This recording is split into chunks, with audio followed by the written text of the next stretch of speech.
Physics का topic हम लोग पढ़ेंगे। दर्पण में प्रतिबिंब बनने के नियम को लिखे। तो दर्पण में प्रतिबिंब बनने के 3 नियम होते हैं। पहले नियम को हम लोग ध्यान देंगे। पहले मैं इसके नियम को लिख देता हूँ। पहली किरण को प्रधान अक्ष के समांतर आपतित कराते हैं तो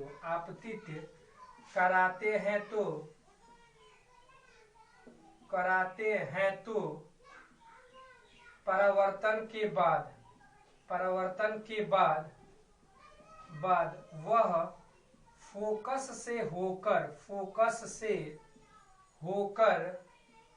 फोकस से होकर जाती है या जाती हुई प्रतीत होती है। आप इसको फिर मैं एक बार आपको बता देते हैं कि पहला नियम, पहली किरण को प्रधान अक्ष के समानांतर आपतित कराते हैं तो परावर्तन के बाद वो फोकस से होकर जाती है या जाती हुई प्रतीत होती है। फिगर के माध्यम से हम लोग समझने का प्रयास करेंगे। वैसा दर्पण जिसका प्रवर्तक सतह धंसा उसे अवतल दर्पण कहते हैं। अवतल दर्पण के मध्य बिंदु को ध्रुव कहते हैं। ध्रुव को P द्वारा सूचित किया जाता है। दर्पण जिस गोले का भाग होता है उसके केंद्र को वक्रता केंद्र कहते हैं। इसे C द्वारा सूचित किया जाता है। वक्रता केंद्र और ध्रुव को मिलाने वाली रेखा को प्रधान अक्ष कहा जाता है। तो पहला नियम कह रहा है कि पहली किरण को प्रधान अक्ष के समानांतर आपतित कराते हैं तो फोकस से होकर जाती है, जाती हुई प्रतीत होती है। तो फोकस से होकर जा रही है। वैसा दर्पण जिसका प्रवर्तक सतह उठा उसे उत्तल दर्पण कहते हैं। उत्तल दर्पण के मध्य बिंदु को ध्रुव कहते हैं। ध्रुव को P द्वारा सूचित किया जाता है। दर्पण जिस गोले का भाग होता है उसके केंद्र को वक्रता केंद्र कहते हैं। वक्रता केंद्र को C द्वारा सूचित किया जाता है। C और P को मिलाने वाली रेखा को प्रधान अक्ष कहा जाता है। इसको प्रधान अक्ष कहते हैं। प्रधान अक्ष के समानांतर जाती हुई प्रकाश की किरणें परावर्तन या अपवर्तन के बाद प्रधान अक्ष को जिस बिंदु पर काटती हुई प्रतीत होती है वही फोकस कहलाता है। तो इसमें काटती हुई प्रतीत होती है, फोकस हो गया। दूसरे नियम को हम लोग कह सकते हैं कि दूसरी किरण को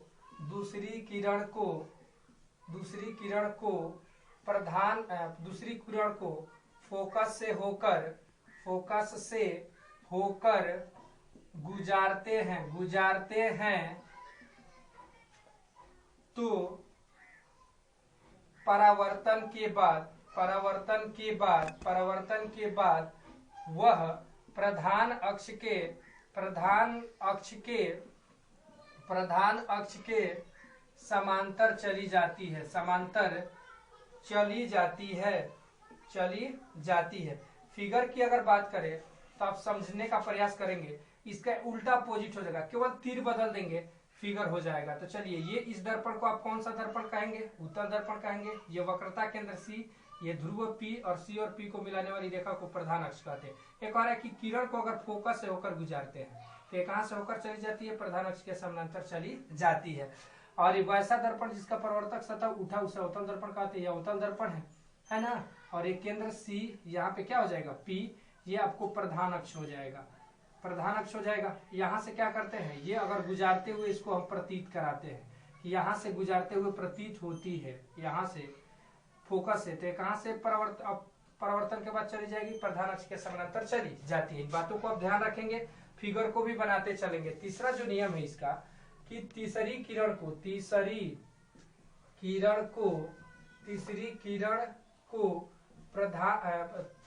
को वक्रता केंद्र से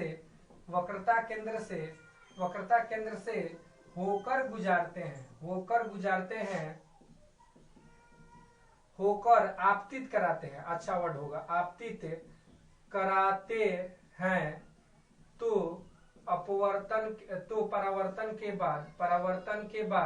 परावर्तन के बाद पुनः उसी रास्ते से वापस चली जाती है। फिगर के माध्यम से समझेंगे तो वैसा दर्पण जिसका प्रवर्तक सतह उठा उसे उत्तल दर्पण कहते हैं और धंसा रहता है तो उसे अवतल दर्पण कहा जाता है। इसके मध्य बिंदु को ध्रुव P द्वारा सूचित करेंगे। C होगा, C और P को हम लोग मिला देते हैं।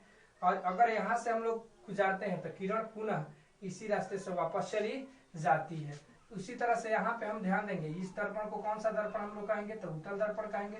और इसके केंद्र को वक्रता केंद्र C द्वारा सूचित करेंगे, ये P होगा। अगर हम लोग C से होकर गुजारते हैं, C से होकर माने इसी रास्ते से, तो पुनः इसी रास्ते से वापस चली जाती है।